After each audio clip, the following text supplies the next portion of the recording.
Hello friends, இன்றைக்கி நாம் ஒரு சூப்பரான ரெசிபி ஒன்று பார்க்க போகிறோம். அது என்னென்னா, நம்ம எல்லாரும் நம்ம சின்ன வயசில் சாப்பிட்ட ஜெல்லி மிட்டாய் ரெசிபி தான் பார்க்க போகிறோம். இது அப்படியே கடையில் வாங்குகிற கேண்டி மாதிரியே இருக்கும். ஸோ இப்போது இந்த ஜெல்லி மிட்டாய் எப்படி செய்கிறதுன்னு பார்க்கலாம்.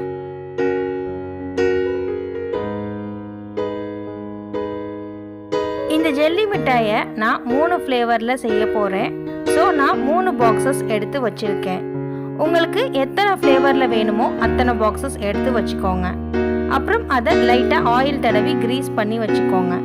அப்புறம் ஒரு சின்ன பவுலில் 3 ஸ்பூன் ஜெலட்டின் எடுத்திருக்கேன். உங்கள் சுகருக்கு ஏற்ற மாதிரி ஜெலட்டின் எடுத்துக்கோங்க. லைக் 1/2 கப் சுகருக்கு 1 ஸ்பூன் ஜெலட்டின் எடுத்துக்கணும். ஸோ நான் 1.5 கப் சுகருக்கு 3 ஸ்பூன் ஜெலட்டின் எடுத்திருக்கேன். அப்புறம் அதில் கொஞ்சமாக தண்ணி ஊற்றி ஊற விடணும். நான் ஒரு 5 ஸ்பூன் தண்ணி ஊற்றிருக்கேன். இப்போ அடுத்து ஒரு பெரிய பவுலில் நான் 1.5 கப் சுகர் எடுத்திருக்கேன். அப்புறம் அதில் ஒரு 1/2 கப் தண்ணி ஊற்றிருக்கேன். அப்புறம் இதில் ஒரு 3 ஸ்பூன் கார்ன் சிரப் ஆட் பண்ணியிருக்கேன். இந்த கார்ன் சிரப் ஆட் பண்ணோம்னா நம்ம ஜெல்லி சுகர் கிறிஸ்டல் ஆகாமல் இருக்கும் அண்ட் ஒரு கிளாஸி லுக் கிடைக்கும். உங்ககிட்ட கார்ன் சிரப் இல்லைன்னா பரவாயில்லை, ஜஸ்ட் அதை ஸ்கிப் பண்ணிடுங்க. அப்புறம் ஒரு சின்ன பவுலில் ஒரு 2 ஸ்பூன் லெமன் ஜூஸ் எடுத்து வச்சுருக்கேன். இதை இப்போ ஆட் பண்ண வேண்டாம். நம்ம சுகர் சிரப் ஒரு சாஃப்ட் பால் ஸ்டேஜ் ரீச் ஆனதும் இதை ஆட் பண்ணிக்கலாம். இப்போது நம்ம சுகரை அடுப்பில் வச்சு மெல்ட் பண்ண ஆரம்பிக்கலாம். அடுப்பை நல்லா ஒரு மீடியம் ஃப்ளேமில் வச்சு மெல்ட் பண்ணணும். ஃபர்ஸ்ட் அது ஒரு சிங்கிள் ஸ்ட்ரிங் கன்சிஸ்டன்சிக்கு வரும். அப்புறம் நம்ம அதை அடிக்கடி செக் பண்ணிக்கிட்டே இருக்கணும். இந்த சுகர் சிரப் எவ்வளோக்கு எவ்வளோ திக்காகுதோ அவ்வளோக்கு அவ்வளோ நம்ம ஜெல்லி நல்லா சுவியாக நமக்கு கிடைக்கும். ஸோ சுகர் சிரப்போட திக்னஸ் தான் நம்ம ஜெல்லியோட கன்சிஸ்டன்சியாக இருக்கும். இப்போது அடுத்த ஸ்டேஜ் இந்த மாதிரி பால் ஃபார்ம் ஆகும். பட் அது நம்ம கையில் ஒட்டும். இந்த ஸ்டேஜுக்கு அடுத்த ஸ்டேஜ் தான் ஜெல்லிக்கு நல்லாயிருக்கும். இப்போது அடுத்து நான் செக் பண்ணியிருக்கேன் பாருங்கள். இது சாஃப்டாக இருக்கும், பட் ரொம்ப சாஃப்டாக இருக்கக்கூடாது. அதே போல் நம்ம கையிலையும் இது ஒட்டாது. இந்த ஸ்டேஜ் ஓகேவாக இருக்கும். பட் உங்கள் ஜெல்லி இன்னும் கொஞ்சம் சிவியாக ஹார்டாக இருக்கணும்னா நீங்கள் இன்னும் கொஞ்சம் எக்ஸ்ட்ரா டைம் அடுப்பில் வச்சுக்கோங்க. அப்புறம் இப்போது நம்ம இதில் 2 ஸ்பூன் லெமன் ஜூஸ் ஊற்றிக்கலாம். இது ஜெல்லிக்கு நல்லா ஒரு டேங்கி ஃப்ளேவர் கொடுக்கும். ப்ளஸ் சுகரும் கிறிஸ்டல் ஆகாமல் இருக்கும். அப்புறம் நம்ம ஊற வச்ச 3 ஸ்பூன் ஜெலட்டினை இதில் ஊற்றிடலாம். ஜெலட்டினுக்கு பதிலாக நீங்கள் அகர் அகர் கூட ஆட் பண்ணலாம். பட் ஜெல்லி மிட்டாய் ஒரு சுவி டெக்ஸ்டரில் இருக்காது. அது ஓகேனா நீங்கள் அகர் அகர் கூட ஆட் பண்ணிக்கலாம்.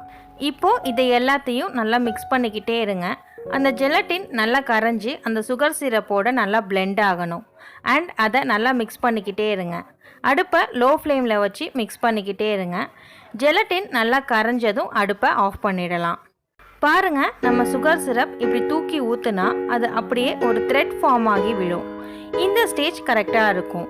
இப்போது இதை நான் முன்னாடியே ஆயில் தடவி ப்ரிப்பேர் பண்ணி வச்சுருக்கிற 3 பாக்ஸ்லையும் ஈக்குவலாக ஊற்றிட்டேன். அப்புறம் ஃபர்ஸ்ட் பாக்ஸில் கிரேப் ஃப்ளேவர் ஆட் பண்ணியிருக்கேன். அண்ட் இதிலேயே கலரும் இருக்குது. ஸோ நான் வேறு எதுவும் எக்ஸ்ட்ரா கலர் ஆட் பண்ணலை. அப்புறம் செகண்ட் பாக்ஸில் வெனிலா எசன்ஸும் க்ரீன் ஃபுட் கலரும் ஆட் பண்ணியிருக்கேன். அப்புறம் தேர்ட் பாக்ஸில் பைனாப்பிள் ஃப்ளேவரும் எல்லோ ஃபுட் கலரும் ஆட் பண்ணியிருக்கேன். கலர் அண்ட் ஃப்ளேவர் ஆட் பண்ணிவிட்டு மிக்ஸ் பண்ணி வச்சுக்கோங்க. அப்புறம் இதை ஃப்ரிட்ஜில் ஒரு 4 hours வச்சா இது நல்லா செட் ஆகிடும். அப்புறம் அதை வெளியில் எடுத்து கட் பண்ணிக்கலாம். ஜெல்லி கட் பண்ணுறதுக்கு முன்னாடி ஒரு பிளேட்டில் சுகர் எடுத்து ரெடியாக வச்சுக்கோங்க. சுகர் முழுசாக வேண்டாம்னா நீங்கள் அதை லைட்டாக பவுடர் பண்ணிவிட்டு கூட வச்சுக்கலாம். இப்போது 4 hours கழித்து ஜெல்லிஸ் வெளியில் எடுத்தாச்சு.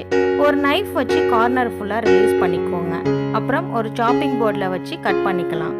ஜெல்லிஸ் கட் பண்ணும்போது உங்கள் நைஃபை கொஞ்சம் ஹாட் வாட்டரில் டிப் பண்ணிவிட்டு கட் பண்ணிக்கோங்க. அப்புறம் அதை உடனே எடுத்து சுகரில் கோட் பண்ணிவிடுங்க.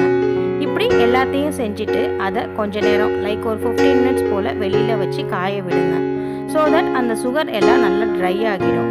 அப்புறம் அதை எல்லாத்தையும் எடுத்து ஒரு பாக்ஸில் போட்டு ஃப்ரிட்ஜில் வச்சு ஸ்டோர் பண்ணிக்கோங்க. அப்புறம் உங்களுக்கு எப்போ வேணுமோ அப்போ எடுத்து நம்ம சூப்பரான எம்மியான ஜெல்லி மிட்டாயை என்ஜாய் பண்ணி சாப்பிட்டுக்கலாம். இந்த ஜெல்லியோட டெக்ஸ்சரை பாருங்கள், எவ்வளோ கம்மியாக சுவியாக இருக்குன்னு. சான்ஸே இல்லை, ரொம்ப சூப்பராக இருந்தது இதோட டேஸ்ட் அண்ட் டெக்ஸ்சர். கண்டிப்பாக நீங்களும் ட்ரை பண்ணி பாருங்கள். உங்கள் கிட்ஸ்க்கு இது கண்டிப்பாக ரொம்ப பிடிக்கும்.